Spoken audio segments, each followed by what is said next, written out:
আওয়ামী লীগের নতুন চেষ্টায় কোনো কাজ হচ্ছে না, বরং জামাত বিএনপি জিতে যাচ্ছে।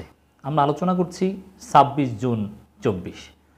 দর্শক, আওয়ামী লীগের ভয়ানক দুর্নীতি, লুটপাট, আওয়ামীপন্থী পুলিশ, আওয়ামীপন্থী প্রশাসক, আওয়ামী লীগ মতিউর, আওয়ামী লীগ বেনজির, আওয়ামী লীগ আসাদুজ্জামান, আওয়ামী লীগ প্রশান্ত কুমার হালদার, আওয়ামী লীগ আব্দুল হাই বাচ্চু, সব আওয়ামী লীগ, এগুলো সব রুট আওয়ামী লীগ, এদের পলিটিক্যাল আদর্শ সব আওয়ামী লীগ। আওয়ামী লীগ এদেরকে এই পজিশনে এনেছে, আওয়ামী লীগ তাদেরকে বড় বড় পদে পদায়ন করেছে। এবং আওয়ামী লীগের সেই সাবেক সাবেক মন্ত্রী, প্রতিমন্ত্রী, এরকম অনেকে তো আছেই, বিদেশের সম্পদের পাহাড়। এখন জনগণ তো বুঝে গেছে যে আওয়ামী লীগের প্রশাসক, আওয়ামী লীগের রাজনীতিবিদ আনোয়ারুল আজিম, আর আওয়ামী লীগের প্রশাসক হচ্ছে সব বেনজির। এই পাবলিক পারসেপশন ক্রিয়েট হয়ে গিয়েছে। জনগণ মনে করছে যে আপদমস্তক দুর্নীতি। এই প্রেক্ষাপট থেকে পার পাওয়ার, বিশেষ করে সংবাদ মাধ্যম, আওয়ামী লীগের পালিত সংবাদ মাধ্যম, তারাও এখন আওয়ামী লীগের প্রশাসক, আওয়ামী লীগের লোকজনের বিরুদ্ধেই রিপোর্ট করছে, তাদের দুর্নীতি ফাঁস করে দিচ্ছে। আওয়ামী লীগের পালিত সংবাদ মাধ্যম, কালবেলা, ইত্তেফাক, এ তো প্রো আওয়ামী লীগ পত্রিকা। মানব জমিনের কথাটা বাদ দিলাম, মানব জমিন তো সরকার বিরোধী পত্রিকা।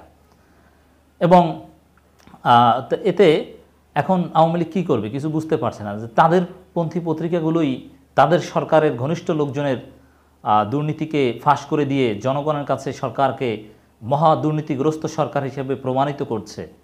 এবং পরিস্থিতি এতটাই ভয়াবহ যে সাবেক মন্ত্রী, বর্তমান এমপি, সাবেক পররাষ্ট্রমন্ত্রী, তিনি নিজেই স্বীকার করছেন যে দুর্নীতি চলছে। আওয়ামী লীগের এই নৌকা প্রতীক নিয়ে বিজয়ী হওয়া রাশেদ খান মেনন স্বীকার করছেন যে দুর্নীতির মহোৎসব চলছে, বিশেষ কমিশন গঠন করা প্রয়োজন। আওয়ামী লীগের এই নেতা, যুবলীগ নেতা ব্যারিস্টার সুমনও বলছেন সংসদে যে ব্যাপকভাবে রাসেল ভাইপার সরকারে ঢুকেছে, মানে দুর্নীতি ঢুকেছে, স্বীকার করছেন। এখন এই পরিস্থিতি থেকে আওয়ামী লীগ কীভাবে উত্তরণ করবে কোনো দিক পাচ্ছেন না। রাগ হয়ে এখন কিছু না বুঝে সাংবাদিকদের উপর খেপছেন। স্বরাষ্ট্র মন্ত্রণালয়, তথ্য মন্ত্রণালয় বিভিন্নভাবে সাংবাদিকদের টুটি চেপে ধরার চেষ্টা করছে। পুলিশ সাংবাদিকদের বা সংবাদ মাধ্যমকে হুমকি ধামকি দিচ্ছে। এর বিপরীতে আরেকটা নতুন চেষ্টা আছে আওয়ামী লীগের, যে সব জায়গায় আওয়ামী দুর্নীতি, আওয়ামী দুর্নীতি। তো বিএনপির আমলে তো দুর্নীতি হয়েছে, রাইট, আমরা স্বীকার করি। এখন যদি বিএনপি ক্ষমতায় থাকতো এবং এই ধরনের ঘটনা যদি ঘটতো, তাহলে বিএনপির লোকজনের বিরুদ্ধে আমরা এইভাবেই কথা বলতাম, বা তার চাইতেও জোরালোভাবে কথা বলতাম। আমরা যে কারো দুর্নীতির বিরুদ্ধে, এবং বিএনপির ভিতরে যে কিছু তসরুপ করা, কিছু ফান্ড এমবেজেলমেন্ট বা এরকম কোনো দুর্নীতির ঘটনা ঘটে, অভিযোগ আসে, আমরা তীব্র ভাষায় কথা বলি। সরকারের বিরুদ্ধে যে ভাষায় কথা বলি, বিএনপির দুর্নীতির বিরুদ্ধে সেম ভাষায় কথা বলতাম।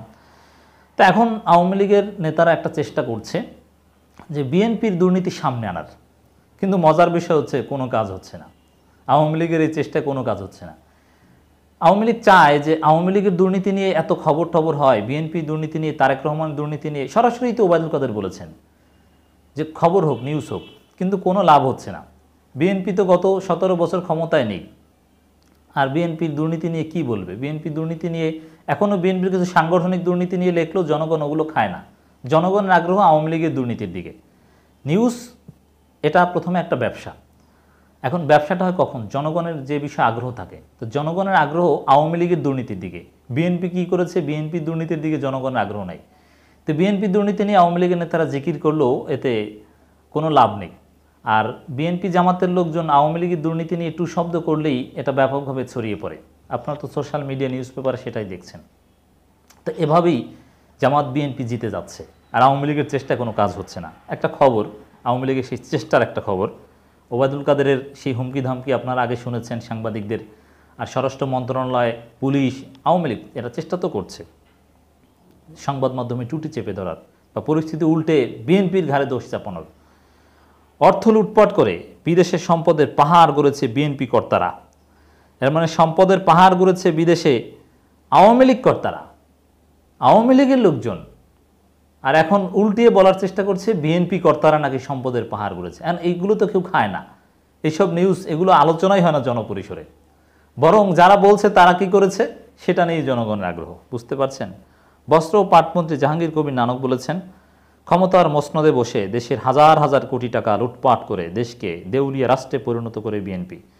তাদের কর্তা ব্যক্তিরা বিদেশে টাকা পাচার করে আলিশান অট্টালিকা নির্মাণ সহ সম্পদের পাহাড় তৈরি করেছে। বেগমপাড়া কারা তৈরি করেছে, দুবাইতে মালয়েশিয়ায় সেকেন্ড হোম কারা তৈরি করেছে, এটা জনগণ জানে। জনগণ এখন আওয়ামী লীগকেই মনে করে, আওয়ামী লীগ নেতা আওয়ামী প্রশাসক দেখলেই মনে করে যে এর সেকেন্ড হোম আছে, বেগমপাড়ায় কিছু আছে, এই আছে সেই আছে। বিএনপির এরকম জনগণের কল্পনায় বা মানসপটে কিছু আসে না। অতএব বিএনপি যেমন জিতে যাচ্ছে প্রচারণায়।